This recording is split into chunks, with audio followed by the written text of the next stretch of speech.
धन्यवाद कुंदन, मंचासीन प्रखंड कल्याणकारी अधिकारी, औद्योगिक प्रशिक्षण संस्थान के प्रतिनिधि संजय बाबू, कुंदन जी, हमारे सभी सहकर्मीगण। मैं बैठकर आपके चेहरे को देख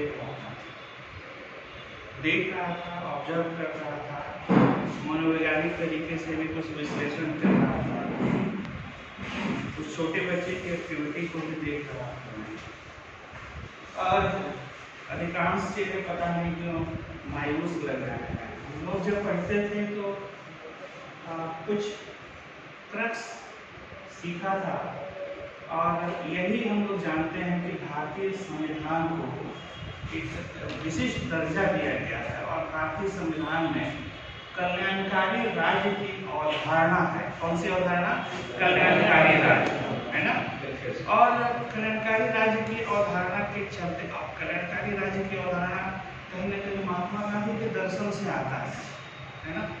मैं कई बार मंचों से बताता हूँ कि जीवन में दर्शन का बहुत बड़ा महत्व है, क्योंकि ये जो एजुकेशन है, जो शिक्षा है, उसके उद्देश्यों का निर्धारण दर्शन के द्वारा होता है। As is the philosophy, so will be the aim of our education. नहीं, और यह भी उतना ही इम्पोर्टेंट है कि a man without philosophy is like a blank page which no one cares. वह आदमी जिसका अपना कोई दर्शन नहीं है, वह एक ऐसे कागज के समान है, उछल के चला जाता है, कोई परवाह नहीं करता। उदाहरण के तौर पर आप समझिए महात्मा गांधी का दर्शन।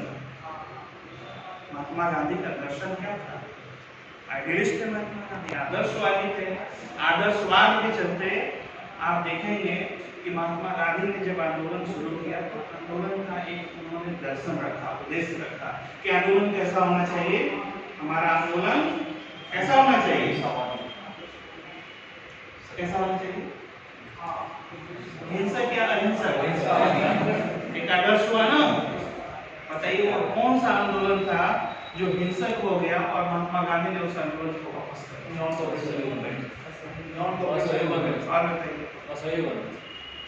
और बताइए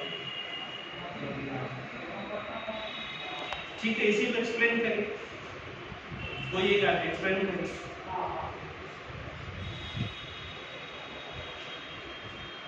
एक महत्वपूर्ण घटना है जो इतिहास में पूछा जाता है। ये टर्निंग पॉइंट था महात्मा गांधी, चौरी चौरा जो हुआ था, है ना। तो इस कांड के बाद उन्होंने अपना आंदोलन वापस कर लिया। विरोध तो हुआ, है ना। यही दर्शन है जो महात्मा गांधी को महात्मा गांधी और एक कॉस्मोपॉलिटन व्यक्तित्व बनाता है ना। मतलब इतिहास में अगर किसी व्यक्ति के नाम से अगर राष्ट्र को जाना जाता है तो वह व्यक्ति का नाम क्या है ना। आपने कभी सोचा है कि हम कब सफल होंगे? क्या आपने अपनी सफलता की तारीख लिखी है? क्या आप में उतना गर्व और कॉन्फिडेंस है? क्या आप उस तरीके से पढ़ते हैं? यदि हाँ तो मुझे चेहरे पे मुस्कान दिखता है। आपके चेहरे पे जो मायूसी में देख रहा था, ठीक है। मैं केंद्रीय विद्यालय में 11 साल तक पढ़ाया हूँ, तो एक वो मनोवैज्ञानिक अनुभव तो रहता ही है ना। जरूरी है, सर ने कई बार इंस्पिरेशन और मोटिवेशन शब्द का इस्तेमाल किया है ना। आप लकीस्ट एनफ हो कि आपके बीच सफल लोग बैठे हुए हैं, बीपीएससी क्वालिफाइड लोग बैठे हुए हैं, आपको मोटिवेट कर रहे हैं। कभी समझा है कि क्या डिफरेंस है इस इंस्पिरेशन और मोटिवेशन में? शब्दों के जादू को ही तो समझना है ना। अगर आपसे कोई पूछे हिंदू वृद्धि दर क्या है ना, और वही पूछा जाए कि कौटिल्य का जो अर्थशास्त्र है उसका संबंध किससे है, तो दोनों में कुछ चीजें कॉमन तो होंगी। कौटिल्य ने जो अर्थशास्त्र लिखा था उसका विषय वस्तु क्या था? उसका विषय वस्तु इतिहास था या अर्थव्यवस्था थी या राजनीति था? क्या था? तो कॉमन क्वेश्चन था, राजनीति था ना। नाम है अर्थशास्त्र, हाँ ठीक है। और मनोविज्ञान कहता है कि नहीं, कोई भी अगर जो नहीं जानता है वो अर्थशास्त्र अगर वो जानता है तो सीधे उसका आंसर हो जाएगा इकोनॉमी या अर्थशास्त्र, है ना। इसी तरह से एक कॉन्सेप्ट है हिंदू वृद्धि दर का। नहीं, यहाँ से भी प्रश्न पूछा जाता है कि हिंदू वृद्धि दर का संबंध किससे है। कभी पढ़े हैं आप लोग? बहुत सारे एग्जामों में क्वेश्चन आता है। एक तरह से आप समझिए ना कि पेटेंट क्वेश्चन है ना, कि 1980 के दशक में, आइए ना सर, 1980 के दशक में जब हमारा, आप ये समझ लीजिए कि आर्थिक वृद्धि है ना, जिसको हम आप ये समझ लीजिए कि पर कैपिटा इनकम समझते हो, पर कैपिटा इनकम है ना। तो जैसे ही हम जीडीपी की बात करेंगे, ठीक है, जीडीपी के बाद से हम लोग ग्रॉस जो डोमेस्टिक प्रोडक्ट है ना, उसके बाद जब हम जीएनपी वगैरह की बात करेंगे फिर एनएनपी तक पहुंचेंगे, है ना।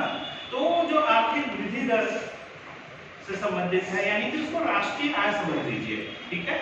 अब मुझे लगता है कि जब हम लोग राष्ट्रीय आय की बात करें तो राष्ट्रीय आय के भी दो स्तर होते हैं, दो लेवल पे उस राष्ट्रीय आय की गणना की जाती है ना। एक होता है फैक्टर कॉस्ट, दूसरा होता है मार्केट प्राइस। नहीं, अब देखिए कि जो राष्ट्रीय आय की गणना होती है हमारे यहाँ अभी जो प्रचलन है वो किस पर होता है, फैक्टर कॉस्ट पर या मार्केट प्राइस। लेकिन मैंने क्लास लिया था, आपको ये भी पता होना चाहिए कि हमारे यहाँ एक केंद्र है, मतलब केंद्र जिसको CIC, आप जहाँ पे बैठे हुए हो उसका एक निक नेम है CIC, करियर इंफॉर्मेशन सेंटर, ठीक है। करियर इंफॉर्मेशन सेंटर में आकर के आप बैठ के पढ़ सकते हैं पूरे दिन भर ऑफिस आवर में, ठीक है। इसके अलावा आपको जो किताबें दी जा रही हैं उसके अलावा में बहुत सारी किताबें यहाँ पे, आप जिस भी प्रतियोगी परीक्षा की तैयारी कर रहे हैं वो सारी किताबें यहाँ पे उपलब्ध हैं। अगर नहीं भी है तो मेरा स्पष्ट इंस्ट्रक्शन है कि कोई भी बच्चा मुझे लिखकर दे दे कि मुझे ये किताब चाहिए, हम लोग कोशिश करते हैं कि जितना जल्दी हो सके वो किताब यहाँ पे उपलब्ध हो जाए। दूसरी बात कि अगर आपका कुछ डिमांड होता है कि हमें इस विषय पर कुछ लेक्चर चाहिए, है ना, तो उसके लिए भी हम लोग अरेंजमेंट करते हैं, ठीक है। हमारे ऑफिस में आप समझिए कि 3 गेस्टेड ऑफिसर्स हैं यूपीएससी क्वालिफाइड, ठीक है। उसके अलावा आपने देखा हमारे बीच में यूपीएससी क्वालिफाइड भी बैठे हुए हैं, अभी उन्होंने अपना परिचय दिया, है ना। तो ऐसे जो यंग और आइकन्स लोग हैं जो आप लोगों को मोटिवेट कर सकते हैं, इनको हम लोग आमंत्रित करके ये सुविधा आप लोगों को निःशुल्क पहुंचाते हैं। बहुत सारे लोग हैं, ठीक है, जो इस तरह से सफल भी हुए हैं। आप लोग इस CIC का हिस्सा बनिए, क्योंकि ये सुविधा निःशुल्क है ना। हम लोगों ने इसको डिजिटल मोड में भी बनाया है, ठीक है। अगर आपको कोई वीडियो देखना है यहाँ पे तो हमारे यहाँ वाईफाई का सुविधा है, निःशुल्क आप उसको इस्तेमाल कर सकते हैं। करना क्या है, आकर पढ़ना, घर में पढ़ना और एक ग्रुप में पढ़ना, इतना डिफरेंस आपको पता होगा। जो सेल्फ स्टडी की बात की जाती है ना, वो एक कहावत हमने सुना है कि 100 दिन सेल्फ स्टडी करना और 1 दिन ग्रुप में दोस्तों के साथ डिस्कशन करना बराबर होता है ना। तो इस तरह का अगर एक माहौल आप लोग बनाते हैं, कुछ बच्चे यहाँ आते हैं, पढ़ते हैं, फायदा भी हुआ है, कुछ लोग सफल भी हुए हैं। मैं चाहूँगा कि आप भी एक सोशल रिस्पॉन्सिबिलिटी अपनाएं और आप स्वयं यहाँ पर आएँ। मैंने कहा था ना कल्याणकारी राज्य, तो जितना भी विभाग है, हर विभाग के पास बहुत सारी कल्याणकारी योजनाएं हैं, है ना। हमारा लेवल ऑफ अवेयरनेस ऊंचा होना चाहिए, है ना।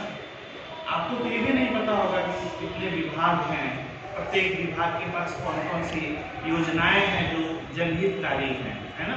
बहुत लोगों को हमारी योजना का भी पता नहीं होगा, हम लोगों ने तो कॉल करके बुलाया होगा आपको, है ना। कुछ लोग को ऐसे फिजिकली पता होगा, हम लोगों ने कॉल किया है। तो पहला कंडीशन ये है कि यहाँ एक निबंधन होता है NCS पोर्टल पर, नेशनल करियर सर्विस, भारत सरकार का एक पोर्टल है ना। तो बीइंग अ रिस्पॉन्सिबल सिटीजन